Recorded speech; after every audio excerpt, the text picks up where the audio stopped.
வாக்கு கேட்டு வந்த பாஜக முன்னாள் மாநில தலைவர் அண்ணாமலைக்கு அதிமுகவினர் பலத்த வரவேற்பு அளித்துள்ளனர்.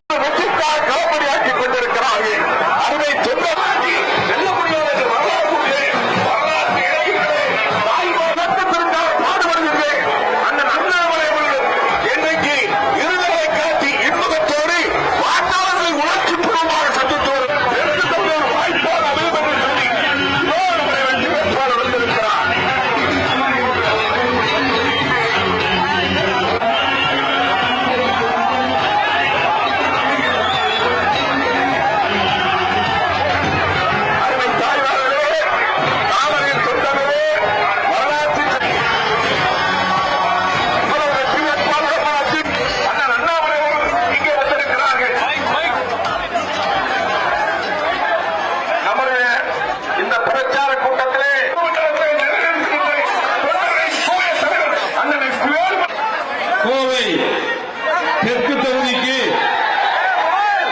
வெற்றி வேட்பாளராக அதே போல அண்ணன் டிடிவி தினகரன், அண்ணன் அன்புமணி சுப்பிரமணியசாமி, ஜான் பாண்டியன் உட்பட அனைத்து இந்திய குடியுடைய அனைத்து தன்னுடைய ஆசீர்வாதத்தில் நிற்கக்கூடிய தலைவராக இருந்து சிறப்பான முறையிலே பாதுகாப்பு கட்சிக்கு பணியாற்றி ஒரு உயர் அதிகாரி, ஒரு போலீஸ் IPS உயர் அதிகாரி அந்த பதவியே வேண்டாம் என்று சொல்லி கட்சிக்காக பாதுகாப்பு கட்சிக்காக பாரத பிரதமர் தலைமையேற்று பணியாற்றக்கூடிய நம்முடைய அண்ணா, அதே போல இங்க வந்து அத்தனை பேருக்கு நன்றி தெரிவித்துக் கொண்டு ஒரே ஒரு வார்த்தை, யார் நம்முடைய சொந்தம் நம்முடைய வேட்பாளர் அம்மன் வேணுமா, இன்னைக்கு கரூர்ல நிக்க முடியாம இங்க வந்து செந்தில் பாலாஜி வேணுமா, உங்களுக்கு தெரியும் அம்மன் பத்தி தெரியும், செந்தில் பாலாஜி தெரியும். ஆகவே நீங்க இரண்டாவது தினத்துக்கு வாக்களிக்க வேண்டும் அன்போடு கேட்டு நம்முடைய அன்பு தலைவர் அண்ணாமலை அவர்கள் இப்பொழுது பேசுவார்கள்.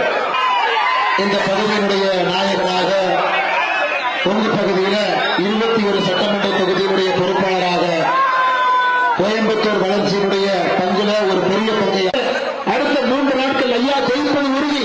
ஆனா வரலாற்று சிறப்பு மிக்க வெற்றியை இங்கே பதிவு செய்யவும் அந்த மாநிலம் கூட தமிழகத்திற்கு ஒரு செய்திய கோயம்புத்தூர் கட்சி பகுதியிலிருந்து நாம் சொல்ல வேண்டும் என்று சொன்னீங்க.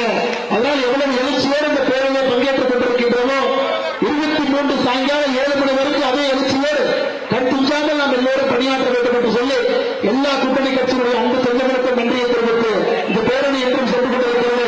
மறந்து விடாதீர்கள், மறந்து இருந்து விடாதீர்கள். நம்முடைய வெற்றி சின்னம் இங்கே இரட்டை இலை என்பதை மறந்து விடாதீர்கள். வெற்றி வேட்பாளர் அம்மன் கே அர்ஜுனன், அம்மன் கே அர்ஜுனன் அவர்கள், அம்மன் கே அர்ஜுனன் அவர்கள் மறந்து விடாதீர்கள். வெற்றி சின்னத்தை நீங்கள் மே 4ஆம் தேதி சரித்திர செய்தியாக சொல்லுங்கள். பாரத் மாதா கி.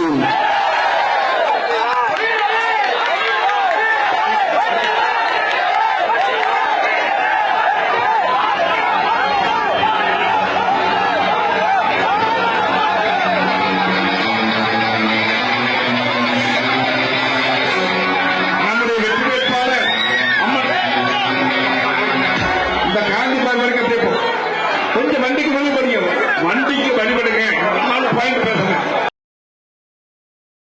செய்திகளை உள்ளது உள்ளபடி தெரிந்து கொள்ள ரெஃப்ளெக்ட் நியூஸை சப்ஸ்கிரைப் பண்ணுங்க.